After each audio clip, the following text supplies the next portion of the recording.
Arbor Hill is the most significant estate in the entire Philadelphia region, conveniently located less than 30 minutes from the city center. This world-class property boasts extensive, beautiful landscapes with a rich tapestry of wildlife. The residence sits on the highest ground of the property. The layout is reminiscent of a Tuscan hill town, where large living spaces are broken down into smaller elements, creating a more intimate setting.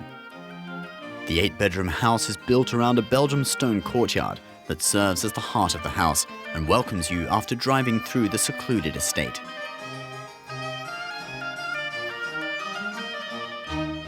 Come on in to Arbor Hill.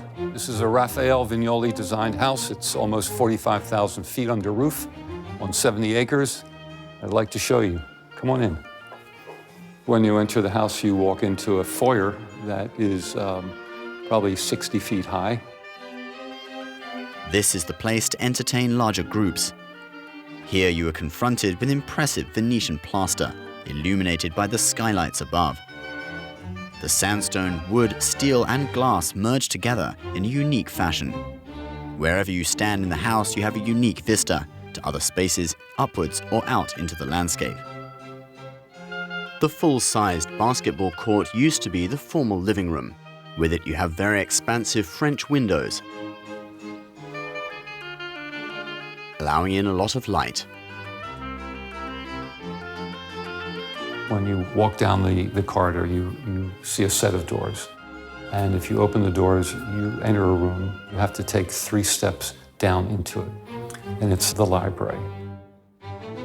You take 3 steps and it changes the orientation of the space around you. It makes you feel more protected. In the winter, a fireplace is a very friendly place to sit around and roast marshmallows or just warm your hands or just have a nice glass of wine. This dining room can easily seat 20 for a meal. To have 2 tables instead of 1 large table is consistent with the philosophy of the house. So this is a large house. There's no getting around that. But the idea was to walk in and feel comfortable. These beige walls, they're made of hand-tooled leather, bound around a thin panel and then put against the wall. The soft colors of the floor and walls are brought to life with shades of green appearing in the French chandeliers, the green in the rug, and in the upholstery of the chairs. We've had many fine parties here and many good wine tastings. This is the small dining room. This is where we have more family dinners, and if there's another couple or a small group of people, we use this room. It's very intimate. The Lalique chandelier gives off a lovely soft light. The wood panels are from the 18th century and belong to the Rothschild family. If you open the shades, you have a long vista down the woods by the creek. While you are in the space, you are aware of the setting that you are part of. That's some genius of how the house was designed, the connection of interior to exterior.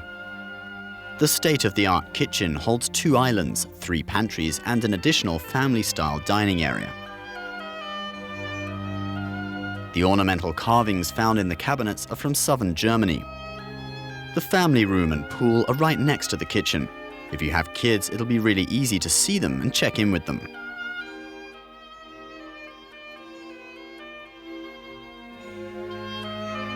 We're right now just below the kitchen in the wine cellar. The climate and humidity are controlled. It can hold 5,000 bottles, and approximately 2,500 are in there now. There are a lot of old Bordeaux here from the 1950s, 60s, 70s, and 80s, the Grand Crus of Bordeaux. You've got a nice selection here. Home offices, a sitting room, 3 powder rooms, and a 2-tiered media room run out the main living spaces. Natural light leads you up the stairwells located in each corner of the house. The 4 stairwells and the elevator allow convenient movement between levels of any part of the house. The guest rooms have hand-painted walls and private balconies. An atrium connects the guest wing to the master bedrooms. As you stand here and as you walk down the corridor, you can see the foyer, you can see the main living room, you can see you're closer to the skylight, so you're closer to the sky. The afternoon light gently falls on the molasses-colored plaster, giving off a very soothing, eloquent feeling. The interior designers of the Getty Museum in LA chose a natural color and materials palette. We're standing outside the master bedroom suite, which is, from a design standpoint, architectural standpoint, it's connected, but it's removed from the normal paths of going from one room to another. A skylight emphasizes the transition when you walk from the house to your own area, your own sleeping area. The windows offer another view of the property, with trees, fields, and the pool area. Above the master bedroom suite, there's a room that has a panoramic view of the property.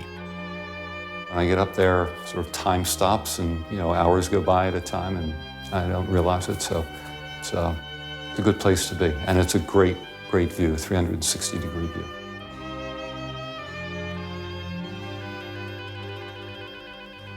The master suite is complete with an office, a sitting room, dressing rooms, and marble baths.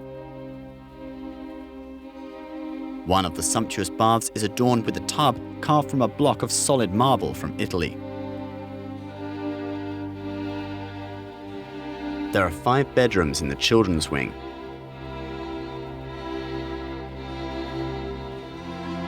Making it the perfect house for a good-sized family.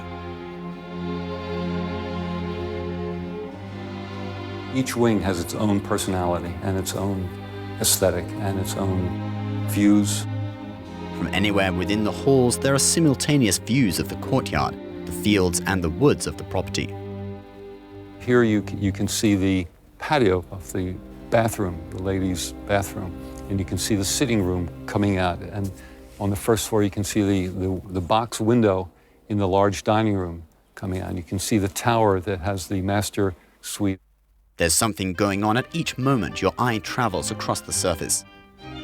As the sun comes up across the field, the water in the pool reflects and merges with the fields beyond and the sky above, an inspiring sense of infinity.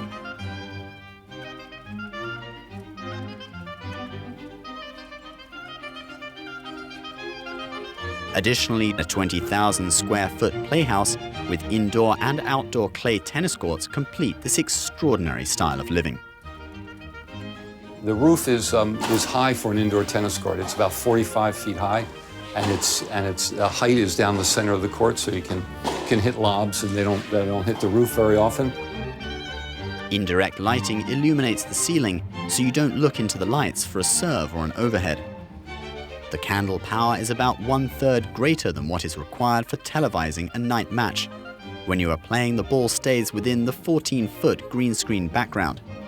The court is irrigated with an underground system that can make the clay harder or softer. There aren't that many single indoor clay courts in the country, so this is one of them.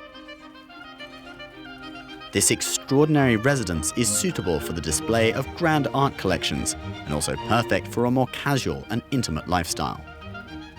There aren't any replicas of this all over the country. There's only one in the world like this.